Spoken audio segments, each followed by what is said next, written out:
Welcome to the Jackson Rudolph Podcast. I am your host, Jackson Rudolph, and this is episode 107. And we've got a friend of the show, Sammy Smith. She's in the house tonight. She's been on the show several times now. But tonight, ladies and gentlemen, the show should have some different vibes because I've noticed something, right?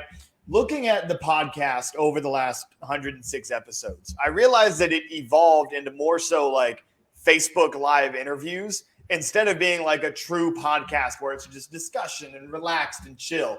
So for tonight, we're trying a chill, relaxed, discussion-based podcast. And that's why I brought out the microphone. I'm bringing out all the stops. The microphone idea, like it's still attached to the wire and everything. There's this group, BDGE, Big Dogs Gotta Eat is what they're called. And they're on TikTok, and they do like this whole fantasy football thing. And they've gone viral for doing this podcast every weekday where they try to guess what their friend Ike is having for lunch. So then Ike comes into the office, and they've all guessed what the lunch is. And then they're like 8 for 85 or something like that, right? But it's like this really fun thing, and that is the inspiration for the little mobile microphone here. But anyway, so that's how the show is going to go tonight, everybody. So everybody sit back, relax, grab your popcorn, and Sammy Smith and I are going to talk some sport karate. You'll also notice in my microphone hand, because Sammy Smith is on the show tonight, check out the bling. Hey, we got the Diamond Nationals ring because Sammy has 7 of those things, right? 7. I should grab mine, but I wasn't aware we were pulling out the rings tonight, Jackson. Well, that's a good question, though, because often when I go out, like if I'm going to dinner with Gabrielle or doing something with friends or whatever, like I'll often wear one of my rings, right? Do you ever wear your diamond ring, any of your diamond rings for any occasion?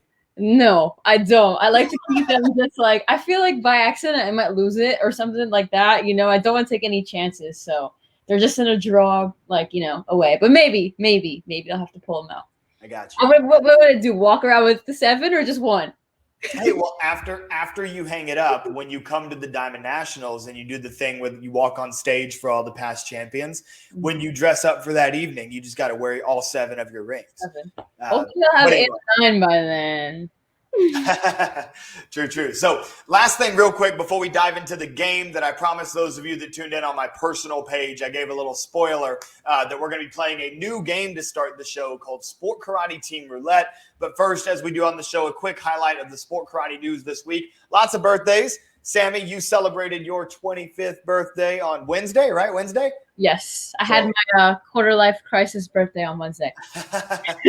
So happy birthday. I'll spare everybody me trying to sing happy birthday. Y'all don't want to hear that. But we've got more birthdays today. Morgan Plowden, the greatest female point fighter, certainly in North America, potentially on the planet. Happy birthday to Morgan. And then, of course, my student and a U.S. Open champion, Cody Molina. Happy birthday to you guys. So a whole lot of Lady Warriors having birthdays this week. You love that. And speaking of Lady Warriors, in the news section, we got to give a big shout out to Maggie Messina for winning the President's Lifetime Achievement Award. If you go on the Ty Cole TKD Instagram, they actually post like it's literally a letter with President Biden's signature on it and everything. So like super cool. Huge congrats to Maggie Messina and a big thank you for everything you do for our sport. Now, I have talked for a very long time at the start of this show, Sam. And you're the guest, and so you should be talking more than I am. And so now we're going to dive into what we call Sport Karate Team Roulette. And this is something everybody tuning in live, we want you guys jumping in the comments, saying what you would do in these situations. So here's the basic format, and then I'm going to attempt to talk less, right? So the basic format is inspired by, again, a TikTok trend where, you know, somebody's filming themselves and there's this filter where it'll be like a roulette of different NBA teams and they're trying to make a starting 5. So they'll get like the Lakers and then they'll say, oh, I want Kobe Bryant at shooting guard, right? We are going to play that game right now with Sport Karate. So we're going to have 6 different positions to fill. And I've got in my hat here, I've got about 25 different Sport Karate teams, both present day and throughout history. And we're going to attempt to play this game. So our 6 different spots to fill, we're going to have a CMX weapons competitor, any age group, either gender, any gender, doesn't matter, right? So we've got CMX weapons, CMX forms, traditional weapons, traditional forms, and then a team sync and a team demo. So there's 6 spots to fill, randomly selected team, CMX weapons, CMX forms, traditional weapons, traditional forms, team sync, team demo. Now, Sammy, since I invented this game and I kind of know what's going on, I also put together all the teams that are in this hat here. We're going to give you an advantage since you're the guest, and you get a pass, right? So if we pull something up and you just you either don't like the matchups or you just can't think of somebody that was on that team, then you get to say pass. I'm not giving any passes. So Sammy has the upper hand here. And then in the comments, the viewers are going to determine who would win this kind of head-to-head showdown between teams. So ladies first, I'm going to shuffle through here. I'm not looking. My eyes are on the camera, right? So Sammy, the first team that you have to select a competitor from. Oh my gosh.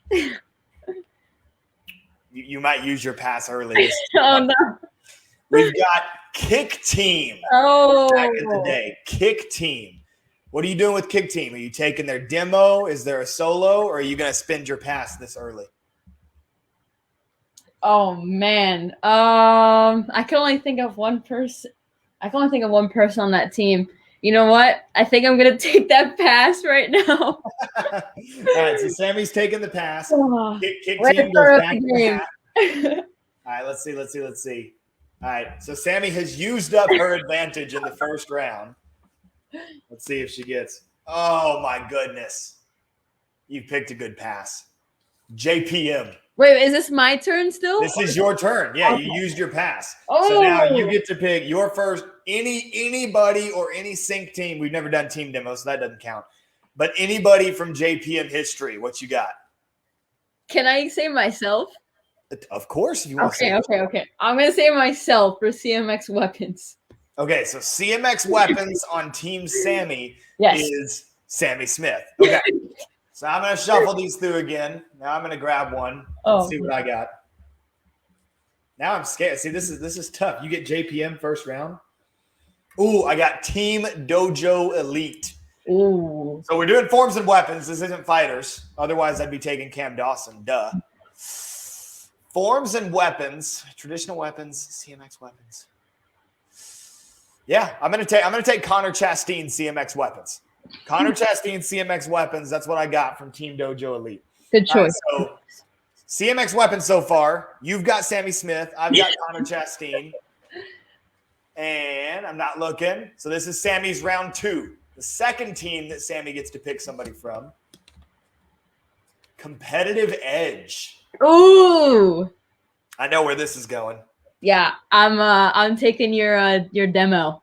I'm taking your demo. All right. So Sammy is killing it so far. She's got herself for CMX weapons. She's got Competitive Edge for Team Demo, the 3-time reigning ISKA world champions in that event. I need something good. Give me Metro. Give me Metro All-Stars. Give it to me. Team Change the Game. And I already used CMX weapons on Connor Chastain. Otherwise, I'd be taking myself in CMX weapons. So this sucks. Change the Game. Myself, Michaela Johnson, Kyle Montagna, Connor Griffith. Right, and Casey Welsh. And Casey Welsh. That's right. And Giselle Segura from the seniors. Oh, my goodness. All right, I'm gonna take myself in traditional weapons. So I'm gonna fill that spot. So my team right now is Connor Chastain for CMX weapons. I got traditional weapons, and then your team has yourself for CMX weapons, and then the Competitive Edge Team Demo. I'm not sure if it's supposed to work out this way that we have each other on our own teams. I know, right? That's how this goes. So Change the Game is back in the hat. I'm shuffling. Sammy, your next pick will come from. You got Competitive Edge again. Wait, we can get the same team again more than once? Of course. Oh, okay. So now you get this is anybody in history. So it includes the guys that have gone to Paul Mitchell, the guys on the team now. Okay. Wait, so I have left traditional forms, traditional weapons, and CMX forms, right? And sync. Ooh. But what if they didn't do it? I think I got it. Are you going to build a sync team right now? Are you going to invent a sync team? Is that your plan? No, I was so confused because there was 3 of them at one point, and then there was 2 of them at one point, and now there's 2 different teams going on. I'm gonna say Team Sync, Ben Jones and Esteban Tremblay. Ooh, okay. Now, technically, I don't think they ever did weapon sync for competitive edge. No, they did it. did. They did in Chicago. That's Yes. right. Ooh, okay. All right. So Sammy's still killing it. I need something I like good. my team. Give me Metro. Give me JPM. Give me something. All right. What do we got? We've got any Mike Conroy coached team. That's what I got. So this is CJB, Full Circle, Wasaroo. This is any team that was coached by Mike Conroy. I need a forms and weapons competitor from any team coached by Mike Conroy. See, when I was strategizing, I was trying to go for Ross Levine, but I've already used CMX weapons. Could go traditional. I've used traditional weapons and CMX weapons. So I've got forms left. Drew Bisbee was on Full Circle. I could go Drew Bisbee. Jeff Doss was on Team Elite. Does that count, though? Does it count? Because Elite, CJB became Elite or Elite became CJB. Is that how that worked? Oh, don't ask me. I don't know. I'm not certain on that exact history. Otherwise, I'd love to take Jeff. But I can't lose with this. I'm picking between Drew and Jeff for traditional forms. Yeah, I'm gonna go Drew Bisbee, traditional forms. Man won a Warrior Cup with that traditional form, by the way. Say pie. I always love, side note, Drew Derek Bisbee's intro. I gotta say his full name. Drew B. That's his new nickname. Drew Derek Bisbee's intro, one of the best intros ever. Do you remember what he used to? He still competes, so I bet he still does it. Do you know what his intro is? I feel like I've heard it at one point, but So he does like a normal intro, and then he goes, and on this day, I will perform kata, senpai. And it is the most hype thing ever. I got Drew Bisbee. That's what I got. Okay. So I got Drew Bisbee doing traditional forms. I got myself doing traditional weapons. I got Connor Chastain doing CMX weapons. And then you have Ben and Esteban Sink, yourself, and what else? Competitive edge demo. Gosh. How could you Sammy, forget, Jackson? your next team to pick from is 100% performance. Ooh. That's really good. Oh man. I know where I would go. Ooh, wait. That's tough. There's a lot of good ones. Shout out Ben Jones. Ben Jones in the comments right now. There's a lot of good ones. Oh man. Okay. I'm taking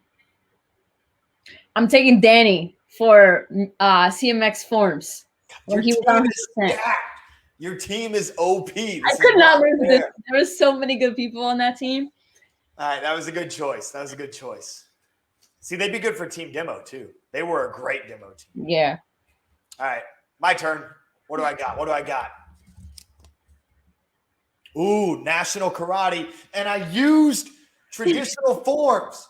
I got National Karate, which means I could go Will Cornell, Brendan Rosinski. Actually, no, I haven't done Sync. I'm going to go Will Cornell and Brendan Rosinski for Team Sync, National Karate. That's how I'm going to do that one. That's pretty good. Real ones, no. Because National Karate, that's the chain of schools up in Minnesota that Larry Carnahan's like the president of, right? Right. Not like the president. I think he is the president.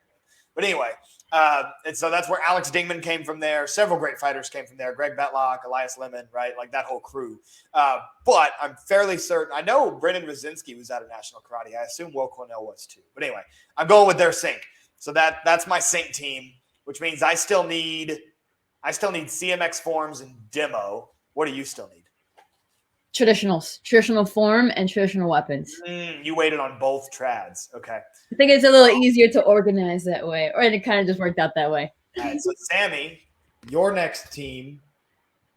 Ooh, you got Team Freestyle from San Diego. Ooh. Oh, that's a good one too, but I'm not sure if they're. I know that they've got guys on that squad and girls on that squad that do traditional. Yeah, I just don't. Some that do it well. Does Judah do traditional weapons by any chance? Does he do traditional sword? Low key, I don't know. I don't know. Maybe somebody can help me out in the comments.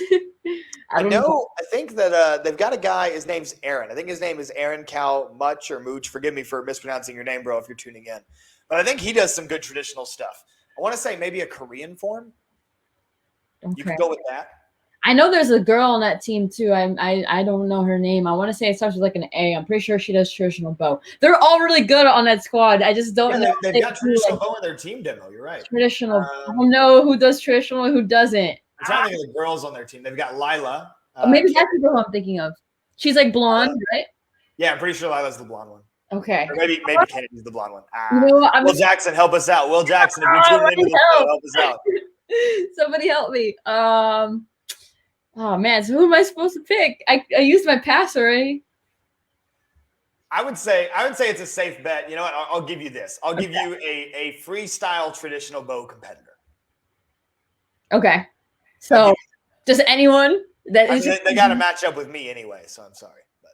So should I just pick Lila? I'll pick Lila. I think she does bow, and I think I've seen her before.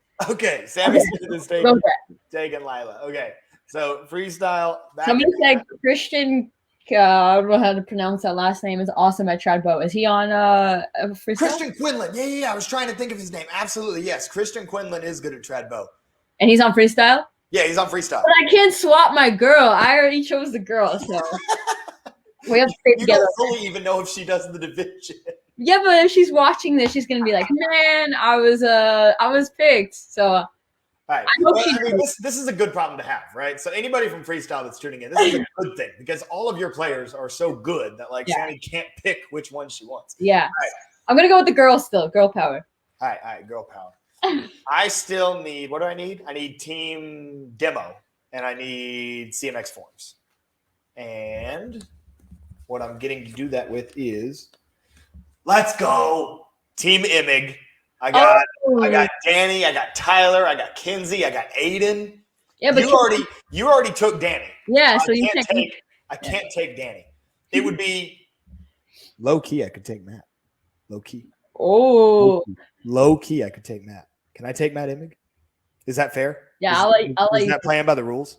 I'll let you take Matt. Okay, Sammy's letting me take Matt. From this point forward, if they coach the team, you can take them. Which is low-key not fair. But, hey, I'm rolling. Hey, Matt Imig did compete for Imig. He doesn't have to be a coach. He competed for Imig in sync with Danny. Yes, he did. That's right. All right. I'm back in the game. I got the CMX Forms GOAT on my team now. Matt Imig on the squad. I think you just destroyed me between yourself and Matt. But, see, I'm doing trad weapons, right? If I was doing CMX weapons, it would be different. But I'm doing trad weapons. I got a good squad. I can't lie. My squad's good. All right, so, Sammy, your last pick. What are you trying to fill? Traditional forms. Sammy needs a traditional forms competitor from. Watch, it's like a totally CMX. Man, you got a good one for trad forms. You got Team NMAC from Canada.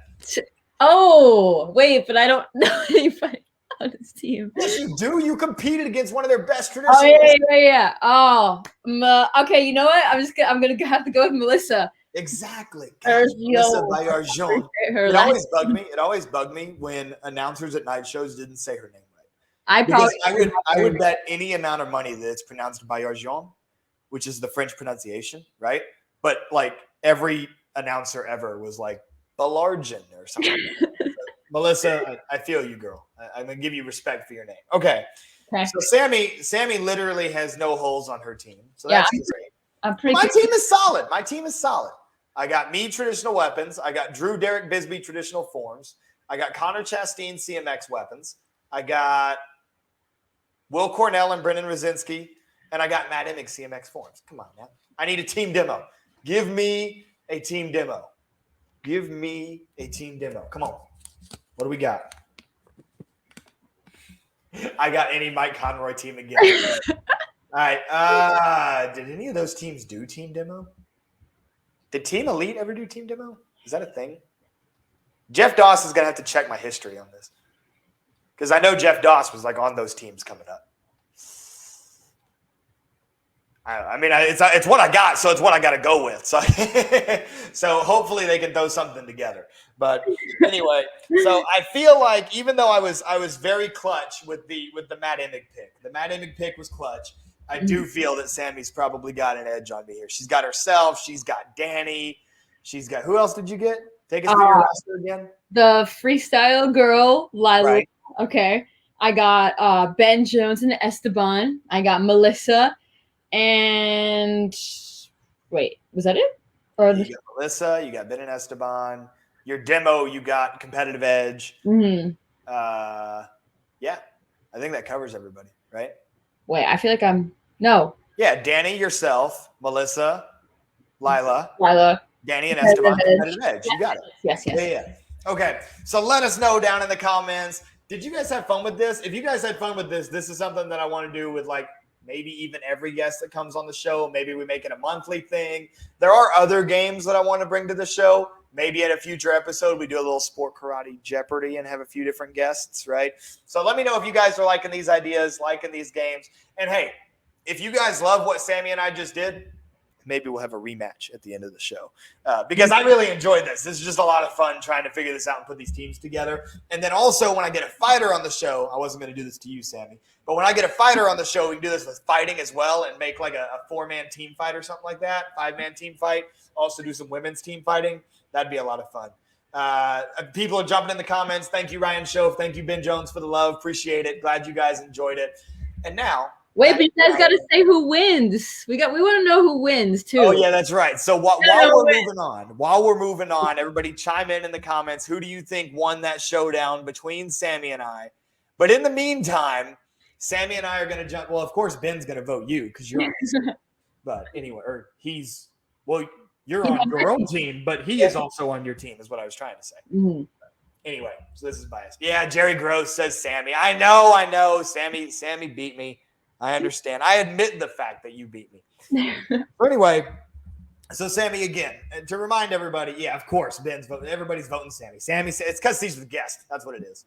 That's exactly what it is. No, I'm just kidding. All right. So we all know that the tone of this episode is more casual, light. We're kicking back. We're relaxing. And so now we're going to get on to some current event topics, okay? And I'm just going to throw it out there because this is one thing. So I ran an article in Black Belt Magazine today that was talking about a bunch of different things in forms and weapons competition and how we can improve some things and make it better, right? One of the biggest conversations, and actually Richard Osborne posted about it before my article today, and it is this combination of the CMX and the traditional grants, right? Mm-hmm. So I just want to start with that as a good discussion topic. So Sammy, what is your take on CMX, traditional? Should they be separate? Should they be together for grants? How do you feel? Yeah, I think this is a great topic, and I think it's starting to get a little bit more of a spotlight in the women's division, like because of what happened at US Open this past year, how the women's CMX was separated from the traditional. But Jackson, if you remember, when we were juniors, we would compete against each other, and it would be boys and girls and traditional and CMX together.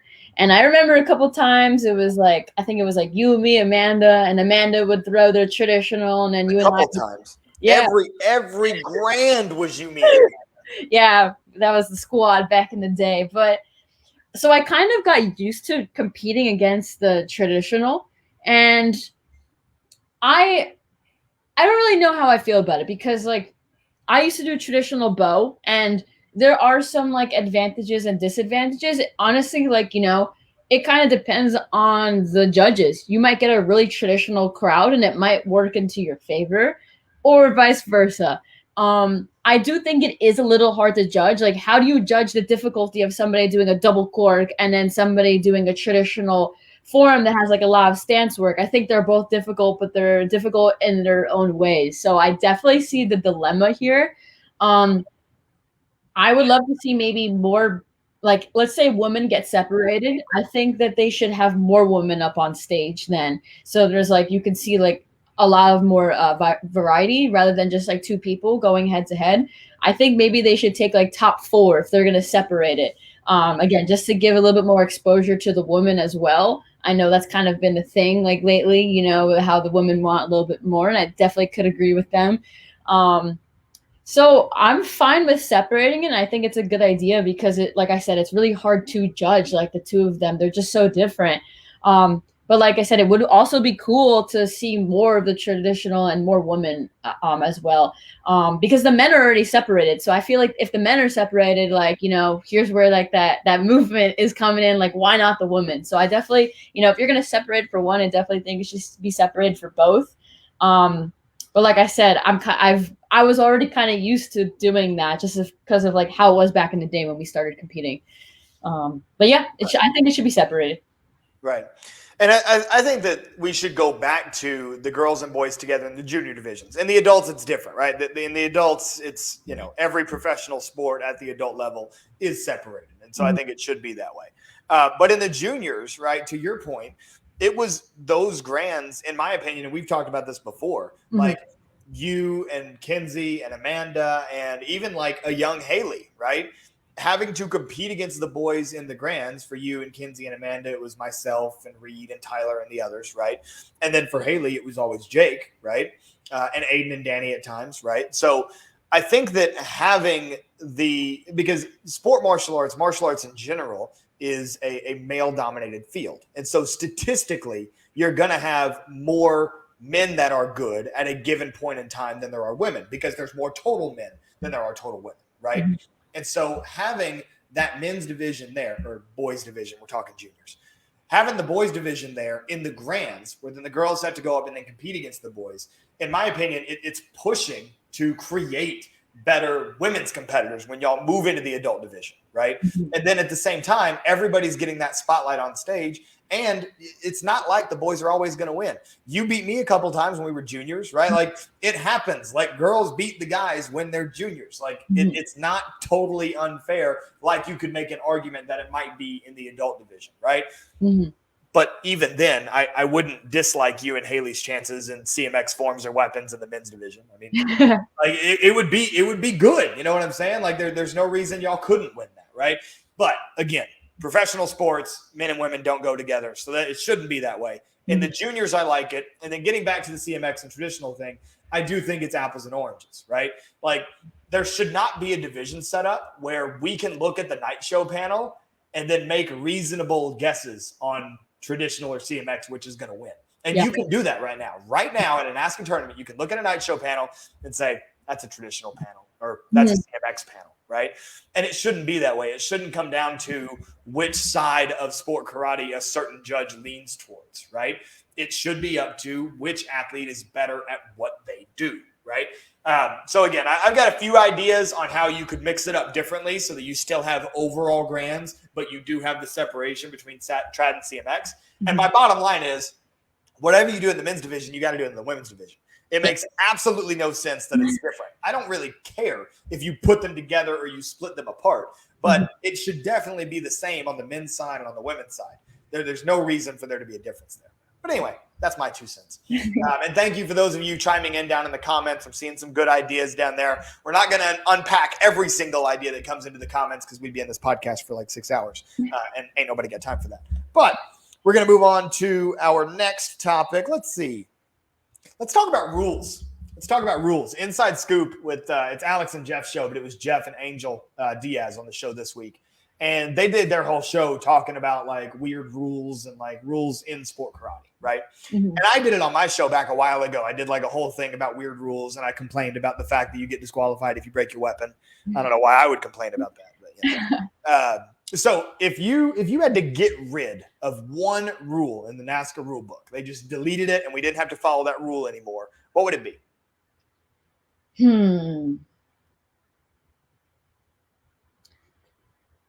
See, I'm thrown for a loop here because at the beginning of the year in the creative division, they made that rule where you can do like as many spins as you want, but you had to be applicable to karate, or you remember that whole thing, and then how people. Right. It was basically you could do any spinning kick no matter how many spins you did. Yes. I know that's not an existing rule, but if that was, I would get rid of that one ASAP. Like, okay, so let's unpack that, because that was very 50-50. Yeah. Some people loved it. Some people hated it. Yeah. So what was your opinion? So you and I actually had this conversation like when it first like happened, and I kind of fell in like the middle of it. But then the more I thought about it, the more I was like, oh my God, so make it do a double B twist in creative. Like that kind of takes away the whole like point of the creative division. You might as well at that point just call it the extreme division, like, because what is the difference? My take on it is that I understand like the pros and cons. Like the pros is that it would give somebody maybe a better chance in runoffs to compete against like a higher level form. But I think like, and this is something that like, if this was going to go into place, this would have been like, okay, I see where you guys are going. This is what maybe I would suggest. Like, keep the creative rules the same in the division, because it's fair game for everybody in the creative. It's not fair if somebody can do a double B twist and then somebody could only butterfly, and they should be able to butterfly. Like, there's nothing wrong with butterfly because that's what you're supposed to be doing in creative. So somebody should not have the advantage of doing a double B twist or whatever, you know, something like that against somebody who can't. That's the whole point of the creative division. So I think that it would have been a little bit more fair if everybody like the rules stay the same for creative. Maybe if you want to do a 900 or something like that, because everyone's kind of doing that already.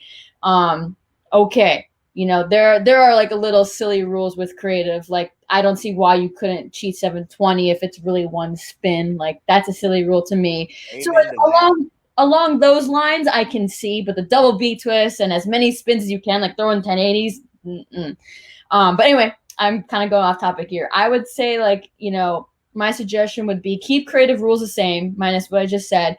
And then in runoff, whoever wins the creative division, they have a choice to upgrade their form to do that rule. Just like they can add music. Exactly. Just like you could add music and make an extreme form of musical, now you can make your creative form an extreme form so that it plays to that, well, I'm never going to win doing creative form. But that's not true, because I've done that before, like on stage at Diamonds and stuff like that. So it's not impossible. But I see where that rule was coming from. So I guess that's my take on it. And that's what I would suggest to change it. Right. And I like that a lot, because I was somebody who, when that was announced, because NASCA actually, this is proof that they are listening, people, because NASCA actually asked me about some of these things. And I personally supported the idea of allowing people to do more spins in creative, not because I thought the creative division needed it, but to your point, Sammy, because I wanted to level the playing field in the runoffs, where even though there are competitors that can do it, your name shouldn't have to be Sammy Smith or Tyler Weaver or Marcel Jones for you to be able to win with creative forms, right? It should be something that can happen more regularly, right? If there's one division that only wins 5% of the runoffs, there's a problem with that from a divisional standpoint, right? And so I was in support of that rule change specifically to level the playing field in the runoffs. And that's why in the article that I published today, I talked about, okay, if people don't want to add the extra spins to creative, then don't. That's fine. I don't care. But make it so that you can do whatever you want in the runoff, and that's what levels the playing field. If you can add music, why can't you add tricking? So I think that is the right decision, and that's exactly why we need to have these discussions so that people can, like, check other people and say, now, wait a minute, you can't let them do double B twist. And then you're like, oh, okay, yeah, you're kind of right. So I think that's the right way to have these conversations. So now we talked about a rule that we would get rid of. So you got rid of an imaginary rule, which is a little bit of a cop-out, but we'll let it go. If you could add a rule, what rule would you add to the rule book? Any division. Okay, I actually have a couple. So this should make up for my cop-out on the last one.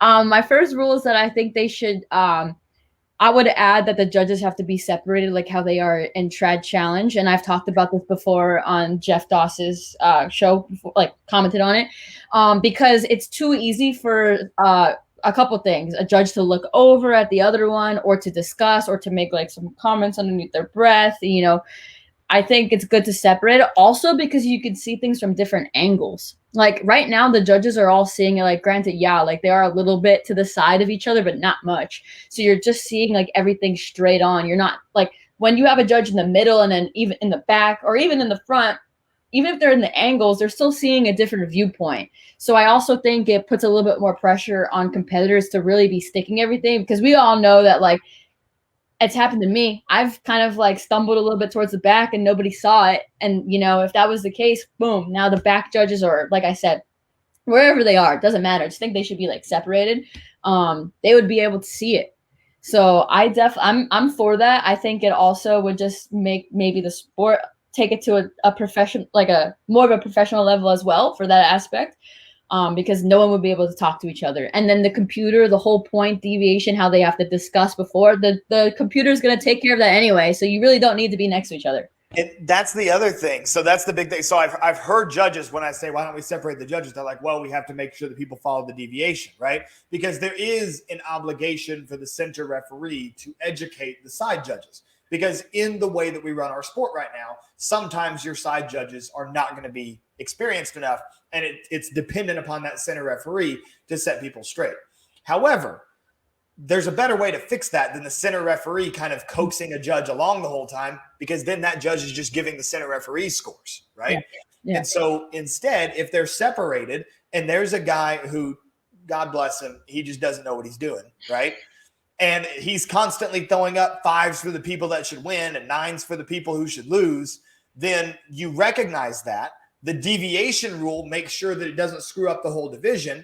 But then after one division, somebody, center referee, a parent, a coach, whoever, calls an arbitrator over and says, hey, can we take a look at these scores? Because, half of this guy's scores had to be adjusted for deviation. And that's when you may remove a judge from a ring.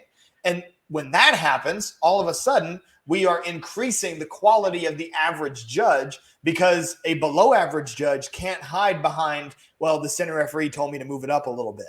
You see what I'm saying? It kind of exposes judges that aren't bad judges. I don't believe in bad judges. I believe in uneducated judges, right? To me, the only bad judge is a biased judge, and I think there's not as many of those as people think there are. I think most judges call it like they see it. Some judges just simply don't know better, and it's not their fault. It's our fault as a sport for not having the resources for them to learn. Mm-hmm. Welcome to my TED Talk. Thank you. Okay. I'm going to get on a TED Talk with the next. Honestly. Well, that's right. You had another one you wanted to add. What's your second rule now? Like, they just keep coming. This is my chance to get on my soapbox and preach here. What I want to see change in NASCAR. So I guess my next one would be how there has to be I like the NBL rule, how you have to do kicks, or you can't do a certain amount of tricks. I think and we've discussed this before, so I don't want to repeat myself, but I think there should be some criteria for each division that you have to check off, because then it's just their form was cooler than theirs, and it's so objective, it's I think given criteria, okay, you have to do this, you have to do that, at least gives some comparison. For example, this person's 540, let's say you have to do a 540 in extreme forms. Okay, this person's 540 was way better than this person's 540. Okay, boom, they'll get the advantage here. I just think there needs to be something that we're basing off these forms instead of just going for the look of the coolness. So yeah, that's another rule I think should happen. There needs to be some sort of checkbox that we have for each division. I agree. I think criteria-based judging is huge, but it goes back to what I was saying before, which is education.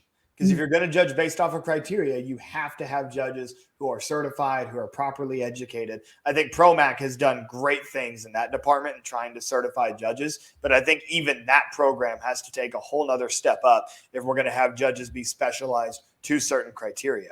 And it's something else on the promoters, because I think it would come down to the promoters of each tournament to assign, which judge should be judging for which criteria, right? Because if I'm the Battle of Atlanta, right, and I get word that Marcel Jones is going to volunteer his time to come and help out our event, right? I want Marcel Jones to be in charge of the creativity. I want Marcel Jones to be in charge of the technique, the execution, right? You can make an argument that Marcel Jones could be in charge of anything. So maybe that wasn't the best example, right? If I get Michael Guthrie at my tournament, Michael Guthrie says, I'm going to volunteer my time to judge. I want him judging tricking criteria, because that is what he is going to be better than just about anybody else at doing, right? And so I think that kind of choosing judges by specialty is important under that format. And I think the other way that you can do it is, instead of having a general judge's certification, if you have criteria-based judging, have criteria-based certifications. And you will have judges, there's a lot of NASCAR promoters, that would get certified in every criteria. And so they could be the center ref judging the overall. They could be a side judge judging specifically technique, whatever the case may be, right? And so I think that you'll get a lot of judges that wind up being certified in everything, which gives you flexibility. But if somebody's not certified in everything yet, that tells you what they're specialized in. And again, you can improve the quality of judging so that we have less of these decisions that we see what happens in a division and everybody's looking at each other like, how did that happen? That shouldn't happen if we want this sport to be better, right? Again, loving the discussion that I'm seeing down in the comments. You guys keep it up. I love it. I love it. I love it. Now, let's jump to another one, right? Let's go to let's do some pet peeves. Let's do some pet peeves. In forms and weapons, what are maybe one, maybe two or three, whatever you feel. What are your biggest pet peeves in forms and weapons in general? I've got a feeling we're going to agree on these. Ooh. Okay, wait. Pet peeves. Okay, well, luckily I don't see a lot of people doing this anymore, but a lot of people used to do this where like and I always tell my students this, like, when people would like punch and then kind of just like turn to the corner and like walk backwards and into the corner, like I just think like from a judge's standpoint, that is like a pet peeve of mine. Like there's like you couldn't have added a spin chop punch. Yeah, there's like ways transitions to go in that you don't need. You couldn't have done an aerial to the corner. Mm-hmm. And also when they set up for the form and then they walk over, like why did you just walk? Like what do you like? There's like a reason why we can make your form so that you like back up to a different spot too. Yeah, or you can just start over there to begin with. You don't have to like do your intro and then walk over and then start again. That one was just off the top of my head, just because this is actually something that I should think about a little bit more. But I want to hear one of yours, and maybe that will like spiral something else off of me, because this is a great question. I'm gonna speak directly into the microphone. Okay. So if you're wearing headphones, take them out and put this on speaker. Flash kicks! Oh my God. Flash kicks. Flash kicks. Why do we see so many flash kicks? Specifically to the corner. From the front corner of the ring to the back corner of the ring. Every single student that comes to me for CMX forms, which is not that many because I'm not a CMX forms guy. But when students ask me for advice on CMX forms, and if their highest level of tricking ability is a flash kick, that's fine. If a flash kick is your best move, you need to do a flash kick because it's your best move. And that's a good thing. That's part of your development. But so help me. Don't do it from the front corner of the ring to the back corner of the ring. Do it from side to side. If you need it to be corner to corner, do it from the back corner to the front corner coming at the judges. Do it from front to back in the middle of your form like Caitlin Deschelle used to do, right? Like find a different way to do it than the way that everybody and all of their cousins have done a flash kick since 2002. Like, there's got to be more ways that if you're going to do a flash kick, find a different way to put it in the form.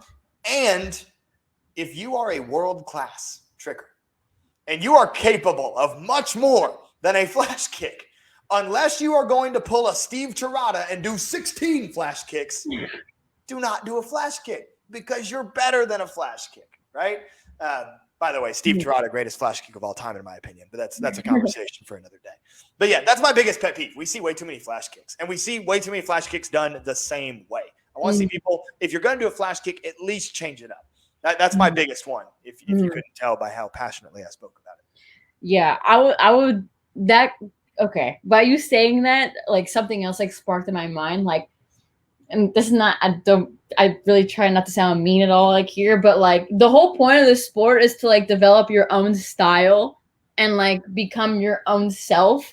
And it's different if like somebody's training you. Like obviously Matt and Daniel trained me, so my stuff is going to look like them. But if they're not your instructor, or if it's like somebody in your division, that's the thing right there. When you copy somebody in your own division and like try to do like what they're doing, that's like, it's just like an ick. That really bothers me a little bit. And it's not even happened. I mean, I don't think it happened to me, but like if I was watching somebody and I was like, oh man, they totally just took that person's move and they're in the same division. We had sign language for that back in our day.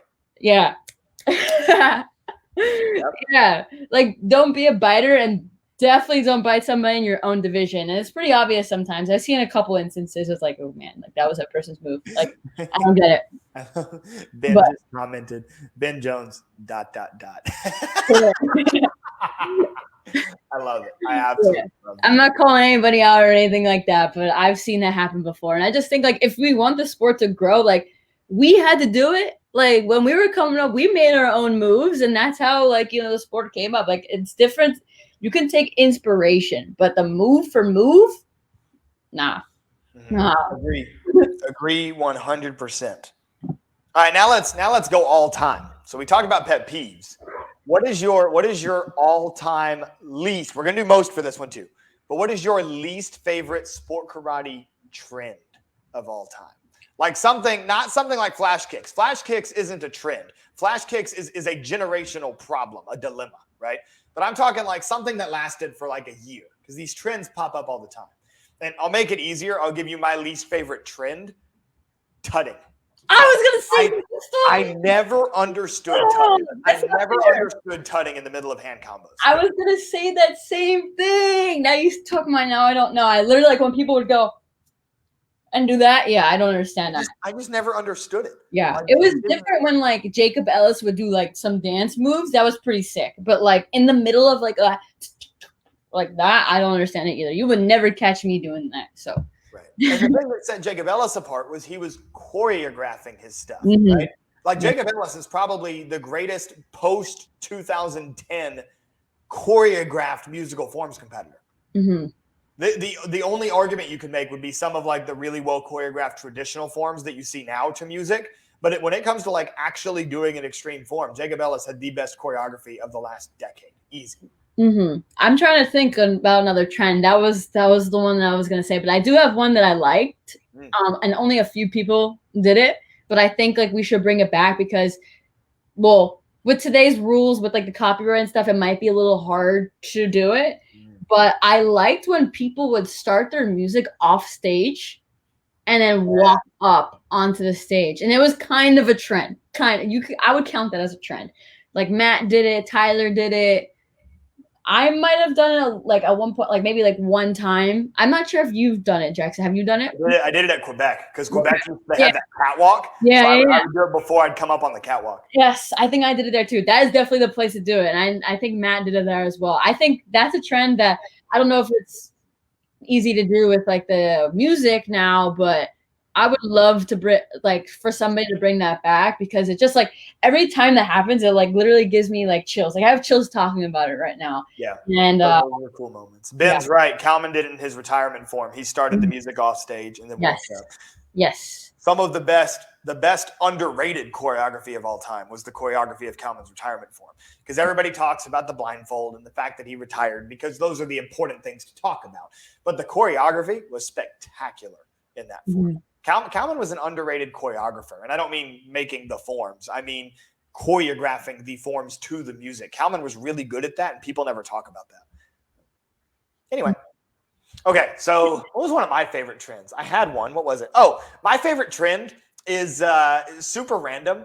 The Carmichael Simon / John Valera 90s jump hook kick forward roll. Oh. Because we saw that continue into the 2000s. Matt would do it. Lauren would do it when she would do open forms. Like, there were a lot of I think even you've done it a few times, right? I might have done it. I think Kenzie did it. Riley, the little girl who on competitive training, I put that in her form. It's such a cool, like, corner pass to do, especially for cricket. Exactly. Like, it's different. Especially, I love it when people explode into the pop front kick out of it. So like the jump hook, forward roll, pop front kick, and, like, that height difference. I love that. So that's my favorite trend. It's super random and, like, not even the coolest move ever, but it makes my soul happy, because I know that it comes from historical context. That's why I like it. I like it because it's paying homage to, and I actually don't remember who did it first between Carmichael and Valera. I saw them both do it in videos, but I don't know. I wouldn't be able to tell you. We do need to get Carmichael back on the show. That was a great episode. I need to have Carmichael back on the show again. I know he watches the show. He's a fan. How's it going, Carmichael? Hopefully you're We need OGs. Ooh, Sammy, I got a good one. Okay, hit me. I was excited to ask you this one. Oh, I hope I live up to your expectations. So you're good friends with Rashad. When Rashad was on the show, we did top 5 comma competitors all time. Ooh, I know where this is going. Right now, Sammy Smith is on the show. Sammy, top 5 nunchuck competitors all time. Go. And you can choose to put them in order, or you can choose not to. I am going to, with one exception. I'll leave it at that. And if you want me to go first, I can go first. It's up to you. I don't know if I can name 5 people, to be honest. Oh, Sammy. I don't know if I can. Okay, wait. Okay, let's get the obvious one out of the way here. Matt Emmig, okay. Yep, Matt Emmig, number 1. All right. Matt Emmig, number 1. Number 1. Yep. Now, by the way, people may or may not be on the show next week. Spoiler alert. All right. Well, I'm sorry if you hear my dog. He's trying to get into my room. He wants to answer the question for me. Well, this should be interesting. Anyway, I'm gonna put, and now here he is. Now he's gonna be on the Jackson Rudolph Podcast. But anyway, let's see the dog. Well, if he comes over here. Sorry, guys. Okay, back to your question. Number 2, I'm gonna put myself, not to sound cocky or anything. You know, I am. You know, I was Matt's first student, so I think like all the nunchuck. Oh, no way. Yes. His first student? Yes, like his first Story time, please. Like his first I'm gonna teach this girl every single week student. Like I had a weekly lesson with Matt when he was 17 and I was 7. Like I could claim that I was Matt's first student. That's sick. Yes. So all of his nunchuck genes, I guess, just got passed on to me. That's what I would like to hope. So I'm gonna put me, but it doesn't have to be the order. Obviously, another obvious one, Danny, of course. He's another student of Matt, so I think kind of me and Danny have a similar style because of him. Now, here's where I have a problem because I can't really think of anybody else, off the top of my head. Somebody who's really good with nunchucks and also reminds me of Matt a little bit is that kid Brandon Caruso. He's pretty good at nunchucks. He's got some crazy tricks. Yeah. He's got some crazy tricks. Yeah, he does have some crazy tricks, unexpected. I think, he does some crazy. I can't even think off the top of my head, but he does have some crazy tricks. There are, other people that, play with chucks that are pretty good. Like Rashad, he can do chucks as well. You never know with him, what he's going to pull out. But I'm trying to think of, a nunchuck person. I don't know why I'm having such a hard time with it. So Ryan Sheldon giving Riley Boyer a shout-out in the chat. And then Doug Little shouting out Jeff Doss. Jeff Doss has a nice nunchuck form. He's got a nice nunchuck form. All right, I don't mean to offend anybody here. These are just the people on the top of my head that I just can't think of. But John Sue used to do chucks too. I remember. He's in my top 5. I love John Sue's chuck form. So anybody who's a fan of the show knows that John Sue is my favorite competitor ever. John Sue is Jackson Rudolph's number 1 favorite competitor ever. And if you watch his nunchuck form, what I loved about it was that he put some of his wushu influence in his chuck form, which I think is the coolest thing ever. And when you hear that, you would think that there's no way that would work. John Sue made it work. And so I absolutely, I need to get John Sue on the show. John Sue's never been on the show. I need to get John Sue on the show. I'm sure he would be down for it too. I know he would. So I got to reach out to John Sue. Yeah. But anyway, so my top 5. Right? Okay, go ahead. Matt, number 1, obvious. Matt is everybody's number 1. If he's not your number 1, you're wrong. I'm sorry. And then 2 and 3 is where I'm cheating. 2 and 3 is where I'm cheating because I'm tying you and Danny at 2 and 3. I compete against the both of you. You're both my teammates. I get it. I get it. And I'm also, for the most part, excluding active competitors, right? Because you got Jeff Doss still competing, Kylie Boyer, AB Hedgepeth. They're still making the names for themselves. She's my student. What's up? Oh yeah. Hey, he's my chuck student. For sure. So then I've got John Sue because I'm a personal huge fan of John Sue.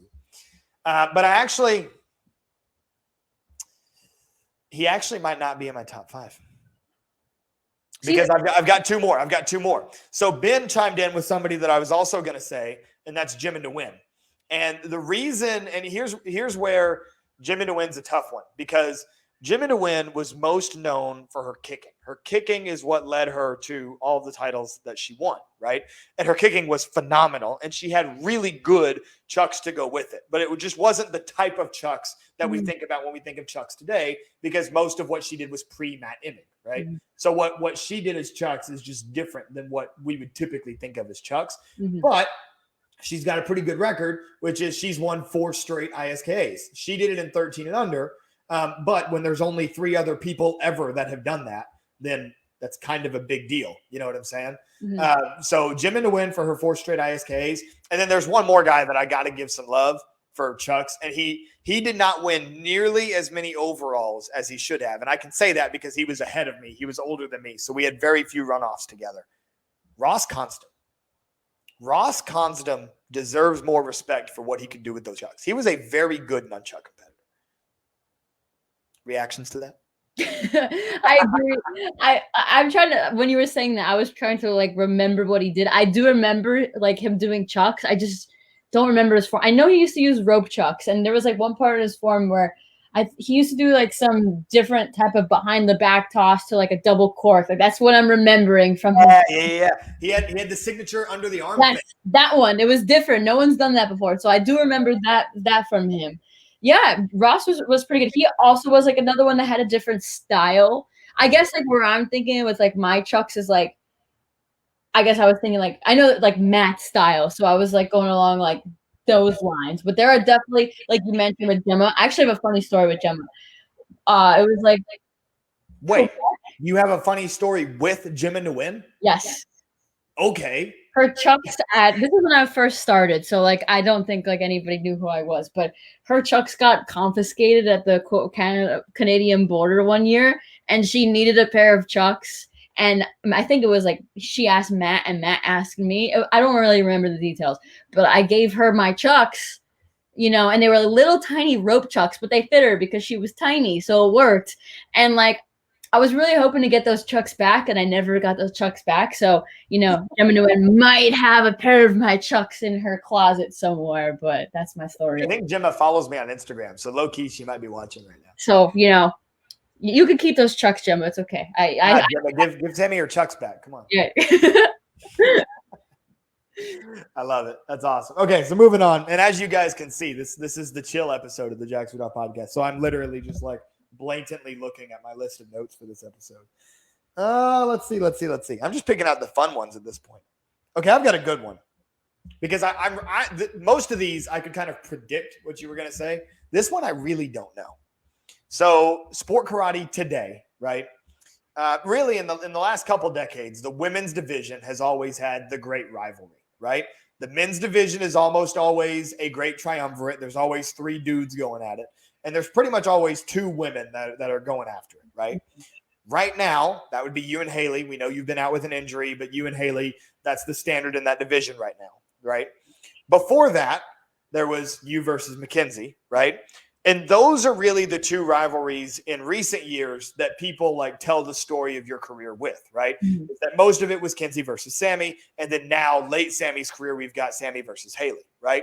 But I know that you had a lot of other great competitors that you've competed against, mm-hmm. that whether they were women or whether they were boys in the junior division, you've had a number of great rivals, if you will, that weren't just Mackenzie and Haley. And of course, Mackenzie and Haley deserve that spotlight for being as great as they are. But this is your opportunity. Give the spotlight to some of those other competitors that you had to train for. Jackson Rudolph.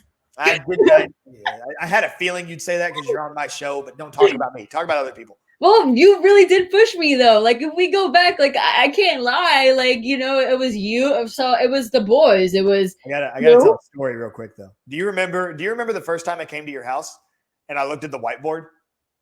Yes. Wait. I remember. Yes, I do, but I don't remember exactly this is an iconic story. Oh wait, I think but I don't know. I feel like I'm gonna remember when you start saying this. I did the junior division at one point was every grand, like we talked about earlier in the show. It was me because I would win the CMX and the traditional runoff, and then Amanda Chen would win the traditional weapons runoff for the girls, and then Sammy would win the CMX weapons runoff. And so almost every night show was me and Sammy and Amanda against each other, right? And we battled and did all that. And we became really good friends. We were friends before that, but that kind of strengthened our friendship too. And so we had this idea before some tournament. I forget what tournament it was before. Maybe Neo. I feel like it was something we could drive to. I think it was Capo Classics. That was usually. That's what it was. It was before Cap Classics. It was in the video of me landing the first quadruple spin, you're in that video. And it's because we had traveled together and I landed the first quad at Cap Classics, which you probably don't even know what video I'm talking about, but that's a different story. So what was the story I was telling? Oh, the whiteboard. Yes. And so Sammy had this training room, which, by the way, had this hilarious like fat head. You remember the fat head of you on the wall? Giant cutout sticker of Sammy that was on her own training wall, which is hilarious. I love it. But she also had this whiteboard, and it kind of like sat in the corner, and she had this like list of goals on the whiteboard. And then like in all capital letters at the top of this list was beat Jackson in weapons, which was like the most awkward encounter ever. But to this day, it is hilarious. That was on the whiteboard. Yeah. I think I forgot to erase that for you, Kate. Whoops, my bad. It's okay, but it was all love, It was all love. I know. Yeah. I respect it. So anyway, other competitors not named me to put in the spotlight that you competed against. Man, I've competed against so many great people. I've competed against Austin Crane, and I've beaten him before. So I just had to say that's a big accomplishment, like Austin and no disrespect, Austin. No disrespect. Yeah, no disrespect. That's why I made it great, because of how good Austin was, Micah Carnes, I competed against him. I never beat him though. He always beat me. It was me and him in the Warrior Cup one year, and I tried really hard. Didn't win it. Danny. Hashtag Warrior Cup for Sammy. Yeah, still trying to get that Warrior Cup. Shout out Inside Scoop with Alex and Jay. The hashtag's still strong, like over a year later, so I love it. Let's see, Danny, Jacob Pinto. I'm pretty sure. Oh, I've competed against Jacob Ellis. I've competed against Reed. I've competed against Cole. I've competed against. Oh my God, so many. There's other girls too, right? Did you ever compete against Dana? Dana, yeah, me and her, we used to go like at it in the junior division. She was one of my, I think she was one of my first rivals, I would say, like when I first started, because she was on AKA and she was like, really popping at the time. Like she had like the choreography, like kicks and the backhands, but like she did like a lot of like cool stuff in her form with like a little flair of like a Nasandra Kissel type vibe in her form as well with the wushu. So yeah, she was like one of my first rivals. So yes, I did compete against her. Also, people like Tana Dow and Andrew Franklin back in the day. I competed at US Open on stage against Andrew Franklin. People forget Andrew Franklin was good enough to make it to the US Open stage, which is a big deal. Yeah, he used to do like 6-pack handsprings. I just remember him going handsprings all the way across the stage. And he had the Bohemian Rhapsody form. Yes, that's what he was known for. Was the Bohemian Rhapsody form. Yeah, that was a good form. Who else? I just had Micah. I've competed against Matt in the trick battle. That was pretty legendary. I did score a point on him. So there's that. I also trick battled against Matt Emig. Weapon trick battle. A little different. And Matt dropped a lot, but we don't talk about that. Who else? Why am I having such a hard time with this? Amanda, Kenzie, the obvious ones. Sammy Sudeth, I'm pretty sure I competed against. Maybe Cole Ecker. I don't really remember. Yeah, a lot of people. That brings me to another good one, right? So we talk about all these different matchups over the course of a career. But for me, at least, it's not just the people that stand out, but there's a few specific divisions that stand out, whether it be like a regular division or whether it be on stage. Like in my memory of my career, there are like Friday nights that stood out. You know what I'm saying? Mm-hmm. So what would you say was the best division that you were ever a part of, where like you and everybody hit and everybody in it was really good and the scores were close? Like, to your recollection, what's one of the best divisions that you were ever a part of? Well, I was going to say a division, and then you said that last part, and now I don't know if I could say it. I was going to say Superforms, because that was a really fun division. And I think, like, sometimes... Which one, though? Because you were in it a bunch of times. Yes, I was in a bunch of times. Like, I was in the first Superforms back in like 2009 with Tyler. You're saying the whole Superforms division across the years. Yes, like I just think that was like, because sometimes, especially me, like I take the regular divisions like really seriously. Sometimes like too serious, where I like the pressure I put on myself is like kind of sickening a little bit, like, you know, just because of like, I got hit this, like, you know, and I'm not saying that's a good thing. Like, I think like, you know, I definitely put a lot of pressure on myself like throughout the years. So Superforms was like kind of the thing. It was like fun. Everyone was laughing. You could make fun of yourself. And it was still like a competition, and it was fun. Like my forms when I run in divisions are not fun. They're like, it's like work. Like, you know, like low key, I've never understood when people say, "Oh, I had so much fun running it." Like the fun that I have is like when it's over, not before or during. I think in a lot of ways, you and I are very similar competitors, but that's one way that we're super different.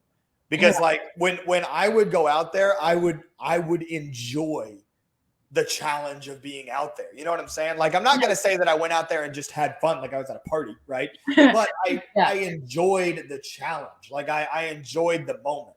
But you're saying that for you, a lot of the times it felt more like labor. It felt more like work. You know what I mean? That's interesting. Yes, and I think it had to do with like all the pressure I would put on myself. Like I definitely think I took it like way too seriously. But at the same time, that's what helped me like win, because I feel like if I like had fun, I would not be as like about my forms and stuff that like I needed to do through my forms. Like afterwards was fun, but like before, during, no. So like that's why I'm saying Superforms, it was like a little bit more laid back.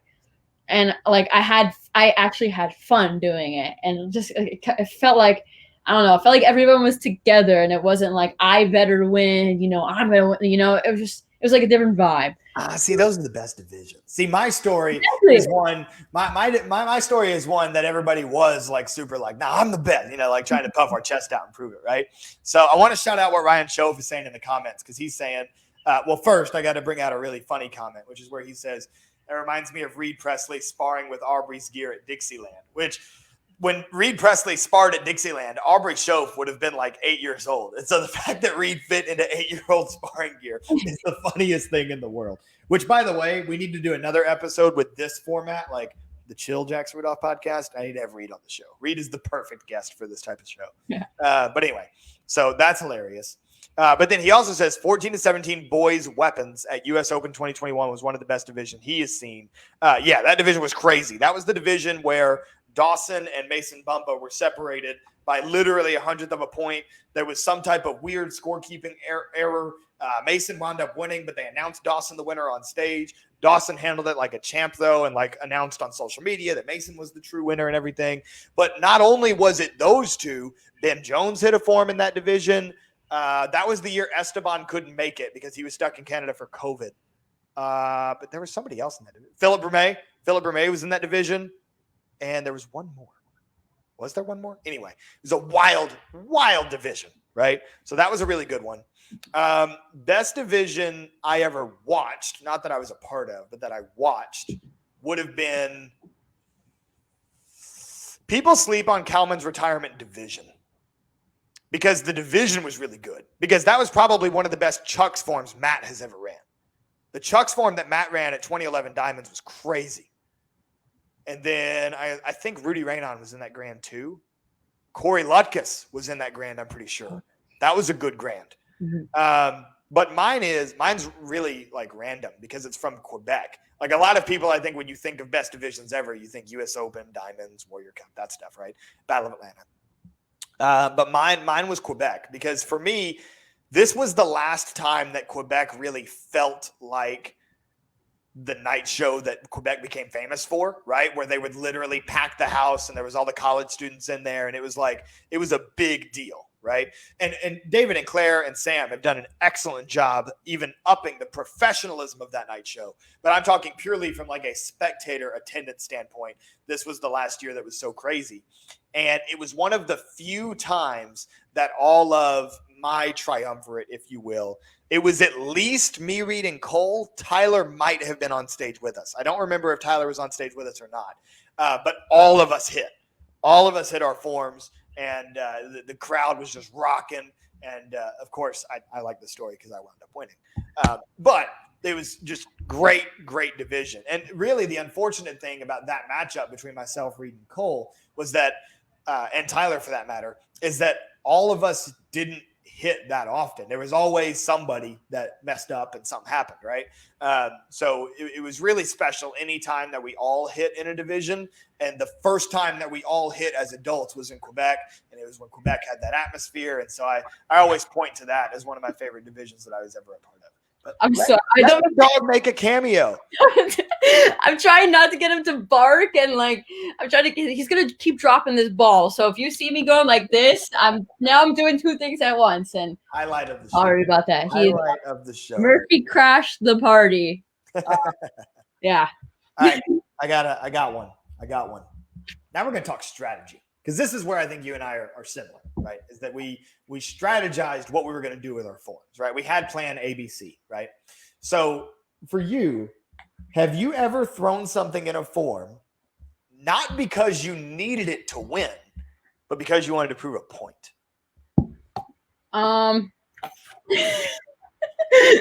So sorry. I'm apologizing ahead of time for this. Oh my gosh. I think one time I did, and this move used to scare me so bad. I don't know if you guys remember Matt's statue move that he used to do in the beginning of his form, but that move used to scare me so bad. And I remember this was back in 2019. I actually threw it in my form, and I love the way that I came out of it. Like, I remember like US Open, like 2019, I came out of the Randolph like statue, like, yeah, I just did that. And it like felt so good. So I guess it's just like that was like my kind of proving my point, like that, I guess like I can throw something that hard, but it really scared me so bad to do it. But I guess I didn't show it like when I came out of it. So I guess that's really it. But I usually like to stick to the plan. I don't usually like to just do things because, oh, look, like what I can do, because then I think like that's kind of getting into like trouble, because then you might drop, or then you might do something that you didn't mean to do and stumble out of the move. So I usually just like to stick to my plan. I don't really like to just throw things like, hey, look, I can do it. If to answer your question, that would be the move, the statue, that I think I did for kind of just the fun of it. And also kind of as like a thing for Matt, because like that was his move. And, you know, I kind of always like to, take some moves from my instructor. And I think that's really cool. I love that. And it's funny the way that I prefaced the question, because I prefaced it with us both being strategic. And then the question was basically, so when did you throw strategy out the window and just say, nah, I just want to do it because I can, right? And I think for me, so this is something that a lot of people might not know about me, because I don't portray this.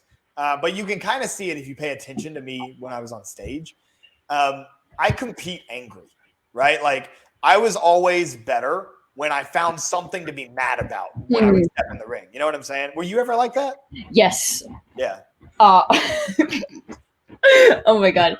Okay. Yes. I always like do better when I'm like angry, or like something makes me mad or like pisses me off, because like I just like imagine that like when I'm throwing my forms, and it does give you like a little bit of like behind your stuff. And that's what martial arts is. Like, it's not supposed to be all like smiley and like, and you do want to have showmanship, so don't get me wrong. But my best forms have happened when like just, or maybe there was like some conflict that happened that day, and I was like, I'm just gonna take it out on my form. So yes, I definitely do agree with you that the best forms have come when I've been angry. Right. So for me, like, I always tried to channel some level of anger at whatever, right? When I would go on stage. But when I was like, probably when I was like most actually angry, right? Like, in addition to making my brain angry for the division, but like my heart was angry at something, right? That's probably when I deviated from strategy the most. And that's when I would do something and be like, I'm just going to do this because I can. You know what I'm saying? So I think the first story that I can remember like that was the first time that I threw triple, because I've been able to triple since I was like 14 years old. Which is funny now, because now there's like 8-year-olds that can triple, right? But it's the sign of the times. But when I was 14 and could triple, like, that was really young to be able to triple, right? Yeah. It was a different time back in the day. Like, that was like super, super, super, super hard. I mean, it is super hard, don't get me wrong, but yeah. Right. No, you're right, though. It was different. And but I didn't do it till I was 17, because I was like, I'm not going to do this until I literally need to. So when I was 14, I started doing the 2.5, the 2 spins with a behind the back catch. And then that was able to get me wins in the 14-17 division. So I just rode that wave. Mm-hmm. And it was like midway through my last season as a junior. I was 17.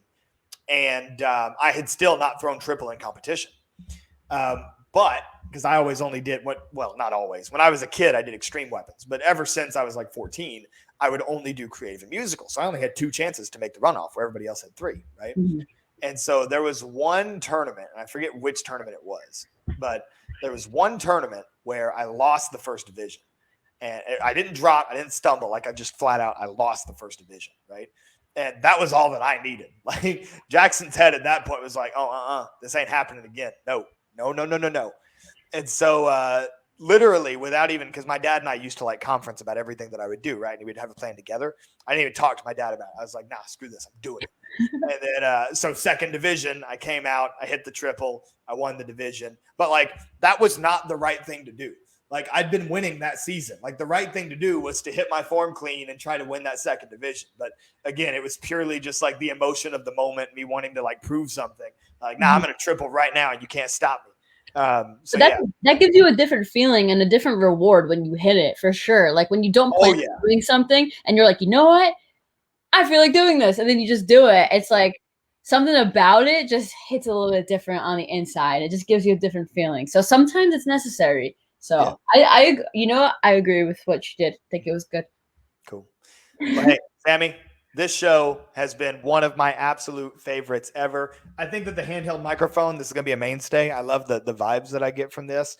And everybody in the comments, let me know what y'all think about this format of a podcast. Because I feel like this felt like more of a podcast. You know what I mean? Like I feel like a lot of the times it feels very interviewy.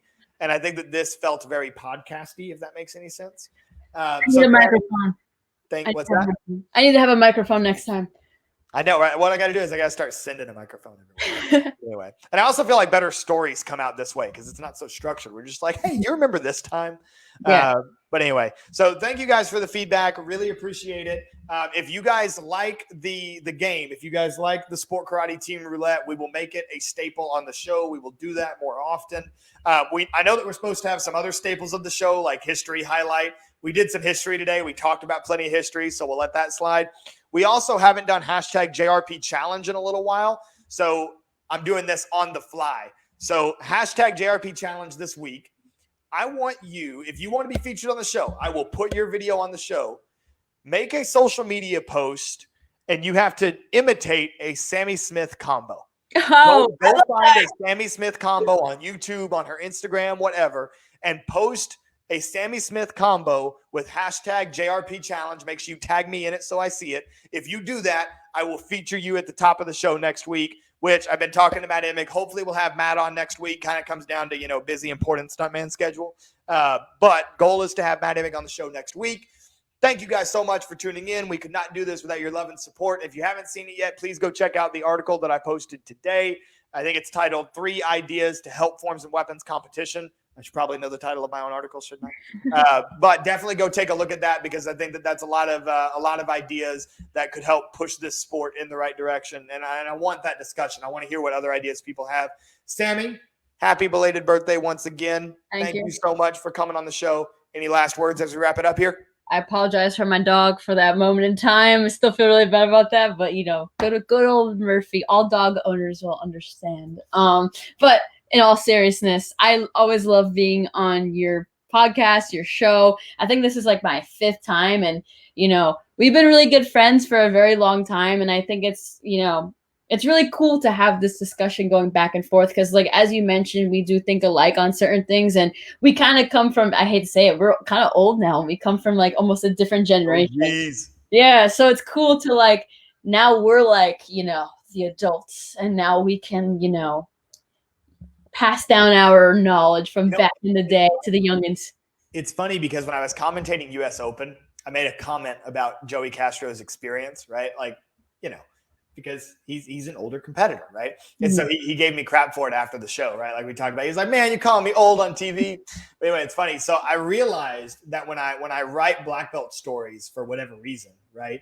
I often write about you and Haley, and I talk about you being the veteran and like Haley being the new one to the division. Do you ever feel like I'm calling you old? Is that a thing? No, I like it. Okay, good. All right, solid. I think I love it. I like to feel like, I'm the veteran of the. You like being old? Yeah, no, it's not old. It's just I have some education, have some knowledge in the sport karate, world. That's how I view it. So, yeah. I love it. So see, guys, if I call you a veteran in my commentating and my articles, I'm not calling you old. Sammy Smith said it here first. 25-year-old Sammy Smith. You heard it here first. She's not old. Okay, guys? Not old. My body feels old, but I'm not old. Sport karate competitors age in dog years. But anyway, so once again, thank you guys, everybody, for tuning in. I've tried to wrap up this show like 3 times, and I got a buddy waiting on me to go out and grab some food. But anyway, so thank you all so much for tuning into the Jackson Rudolph Podcast. Really hope you guys enjoyed this episode, and be sure to leave those comments with feedback. And if you want to see more episodes like this has been episode 107 of the Jackson Rudolph Podcast. I'm your host, Jackson Rudolph. That's Sammy Smith. Let me make sure I point in the proper direction, and I'll see you next time.